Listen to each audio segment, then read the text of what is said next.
ముఖ్యమంత్రి రేవంత్ రెడ్డి కేసీఆర్ ను మార్చురీకి పంపుతామనడాన్ని తీవ్రంగా తప్పుపడుతున్నామని బీఆర్ఎస్ పార్టీ జిల్లా అధ్యక్షులు జీవి రామకృష్ణారావు విమర్శించారు. కరీంనగర్ జిల్లా మానకొండూరు మండల కేంద్రంలో గల బీఆర్ఎస్ పార్టీ జిల్లా అధ్యక్షులు జీవి రామకృష్ణారావు మీడియా సమావేశం ఏర్పాటు చేసి మాట్లాడారు. ముఖ్యమంత్రి రేవంత్ రెడ్డి నిన్న మార్చురీకి పంపిస్తామనే మాటను తీవ్రంగా ఖండిస్తున్నామన్నారు. దేశంలోని బలహీన ముఖ్యమంత్రి రేవంత్ రెడ్డి అని ఫ్రస్ట్రేషన్ లో ఏం మాట్లాడుతున్నారో ప్రజలకు అర్థమవుతుందన్నారు. బీఆర్ఎస్ పార్టీ రాష్ట్రంలో పవర్ఫుల్ గా ఉందన్నారు.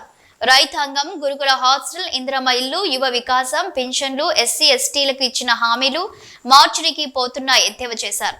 కేసీఆర్ ను బలహీనపరచడం ఈ తరం కాదన్నారు. ప్రజలకు కాంగ్రెస్ చేసేది శూన్యమన్నారు. ఇతర రాష్ట్రాల్లో కాంగ్రెస్ పార్టీ ఇప్పటికే భూస్థాపితం అయ్యిందని, మార్చురీ పోయింది కాంగ్రెస్ పార్టీ, ఇది గమనించి కాంగ్రెస్ నాయకులు మాట్లాడాలని సూచించారు. కేసీఆర్ కు పాదాభివందనం చేస్తే కాంగ్రెస్ కు భయం పోతుందని, అప్పుడు మాత్రమే కేసీఆర్ ను తిట్టడం కాంగ్రెస్ నాయకులు మానతారని అన్నారు. రాష్ట్ర ముఖ్యమంత్రి రేవంత్ రెడ్డి గారు ఒక సభలో మాట్లాడుకుంటా మా మాజీ ముఖ్యమంత్రి గారు టీఆర్ఎస్ పార్టీ అధినేతను మీరు స్ట్రెచ్చర్లో ఉన్నారు, ఇంకా మార్చరీకి పంపిస్తా అనే పదాలు ఏదో మాట్లాడిందో దాన్ని మేము చాలా తీవ్ర స్థాయిలో మేము ఖండిస్తున్నాము.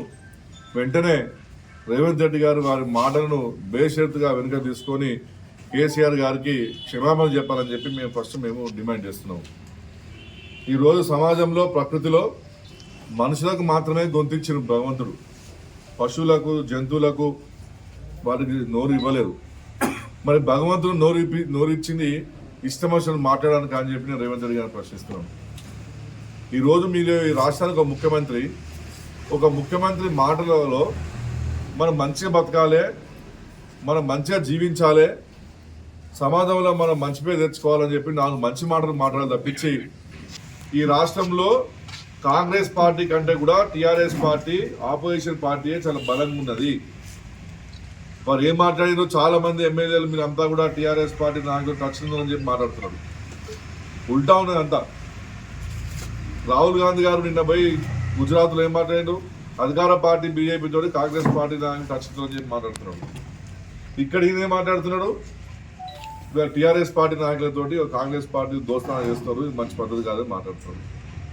అంటే ఇవాళ ఈ రాష్ట్రంలో మేమే పవర్ఫుల్.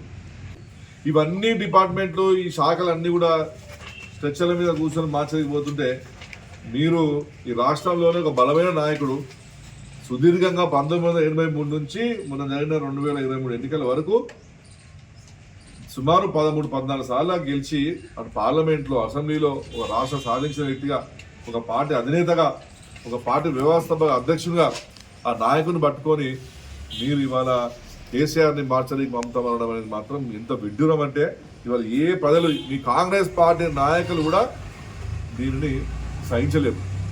ఇవాళ రెడ్డి గారిని చూస్తే మాత్రం కూడా అనిపిస్తుంది, ఇవాళ మహాభారతంలో దుర్యోధనుడు ఏదైతే ఉన్నాడో ఇది అదే విధంగా రేవంత్ రెడ్డి ఉన్నాడు.